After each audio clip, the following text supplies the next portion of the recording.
Salut mesdames et messieurs, bonjour, bonsoir, comment allez-vous? J'espère que vous allez bien dans le nom précieux de notre Sauveur Jésus-Christ. Maintenant, aujourd'hui est samedi et le mois d'août est presque terminé, mais nous avons quelques infos à vous communiquer. Merci pour votre patience, pour votre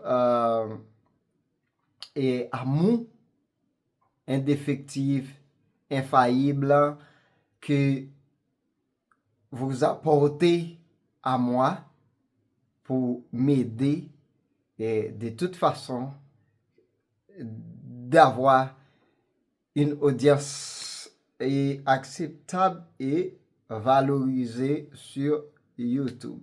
Sans vous, cette audience n'est rien. Merci davantage. Comme vous savez déjà, je vous aime tous et toutes. Aujourd'hui, le FC Barcelone va affronter l'équipe Levante et le FC Barcelone est en déplacement et sur la pelouse de Levante pour la 10e journée de la Liga pour FC Barcelone. 10e rencontre. La première rencontre s'était terminée 3-0 face à l'équipe Majorque. Et le Real Madrid a arraché une victoire 1-0. Un but marqué sur penalty par Kylian Mbappé. Ce penalty fait beaucoup de polémiques en Espagne car c'est un penalty provoqué qui n'a rien à voir avec la vérité. Parce que si on retourne les images, je pense que je vais poster cette vidéo en short vidéo pour vous. Vous pouvez aller la regarder sur ma chaîne. Ok?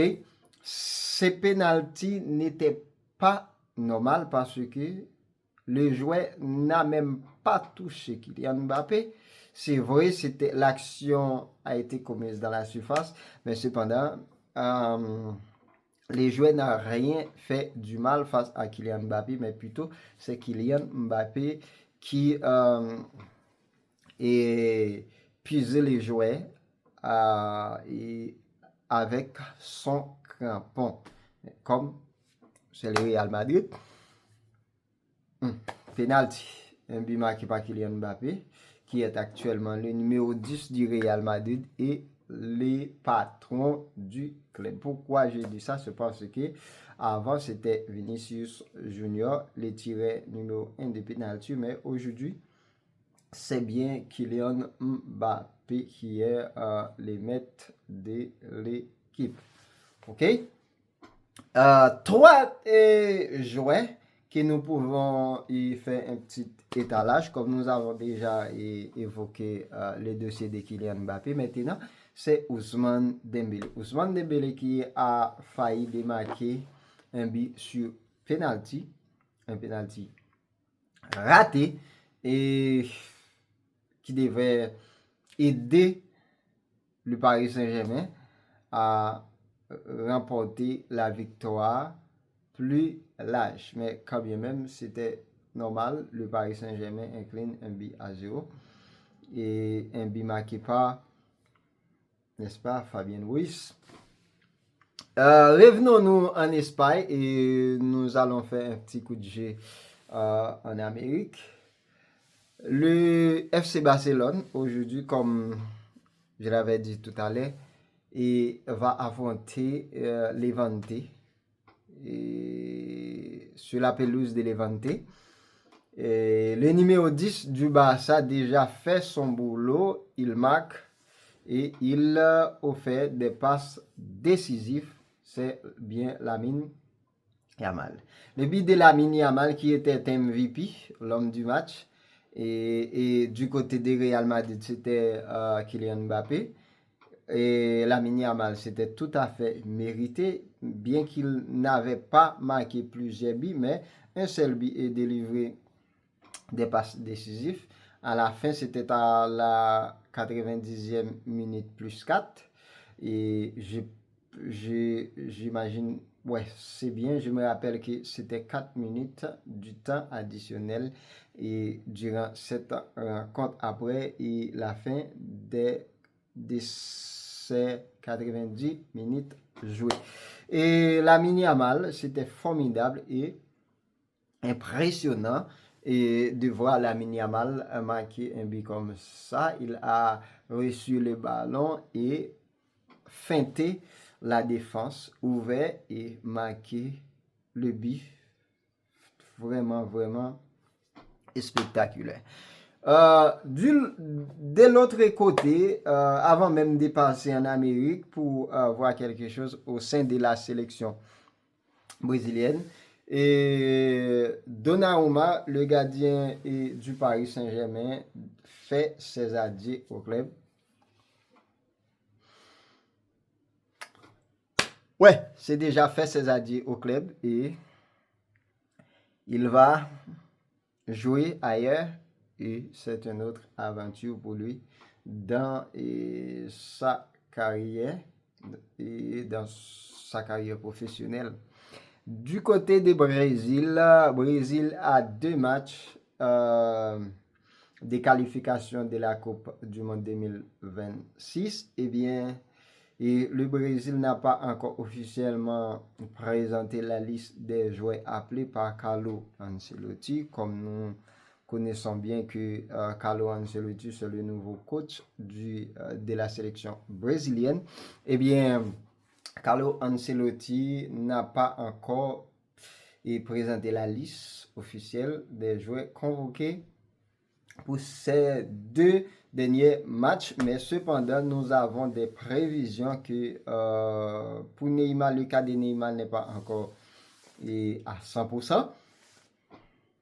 N'oublie pas que Neymar était sur blessure et revient des blessures. Il est en train de réorganiser sa modalité de jeu et retrouver son rythme.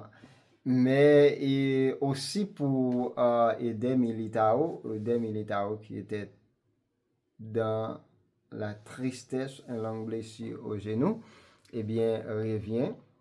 Ils sont en train de récupérer son niveau et son style de jeu au sein du club madrilène, mais il n'est pas appelé pour les 2 matchs de qualification.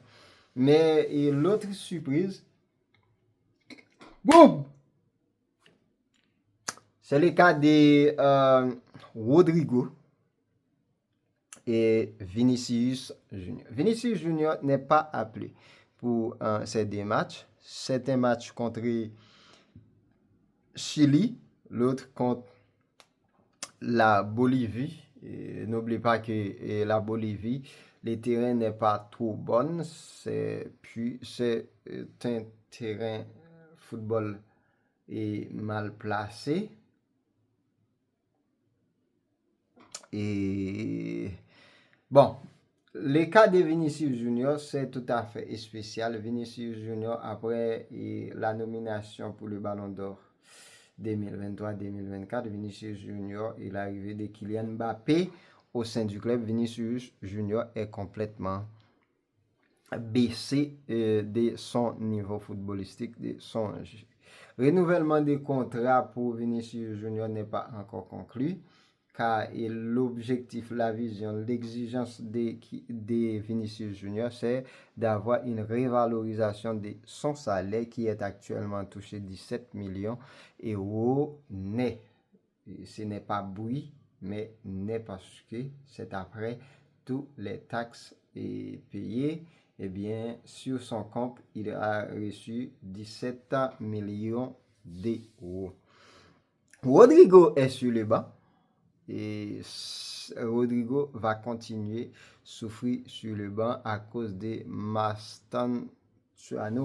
Mastantuono, n'est-ce pas, qui est le nouveau joueur et âgé de 20 ans, n'est-ce pas, et qui est inscrit dans l'équipe D, mais qui va utiliser dans l'équipe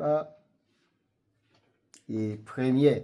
Et Rodrigo, sur le banc, Vinicius Junior n'est pas un joueur intouchable au sein de Real Madrid encore. Selon Xavi Alonso, on peut changer tous les joueurs à n'importe quel moment s'il n'a pas trouvé ce qu'il cherche dans les joueurs.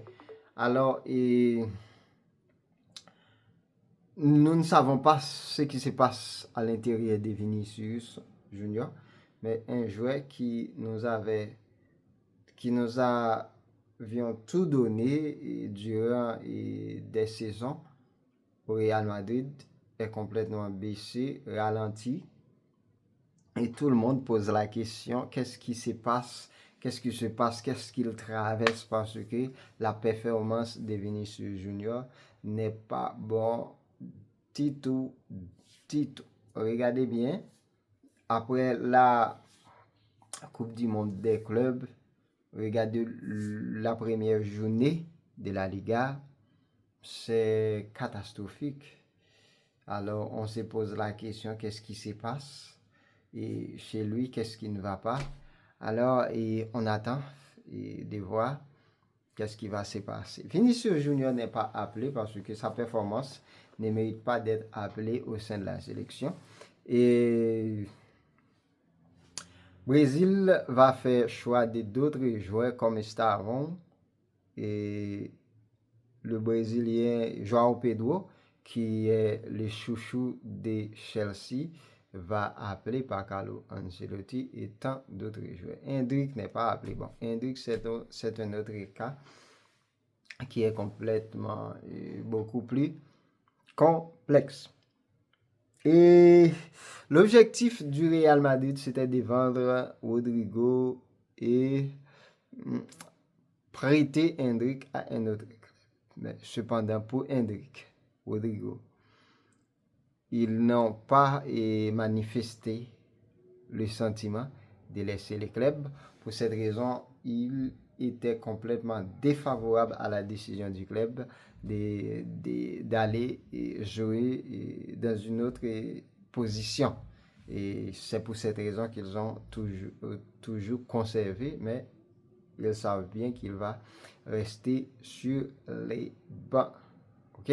Mais pour moi, si je suis Rodrigo, Vinicius Junior et Hendrick, je laisse le club Real Madrid parce que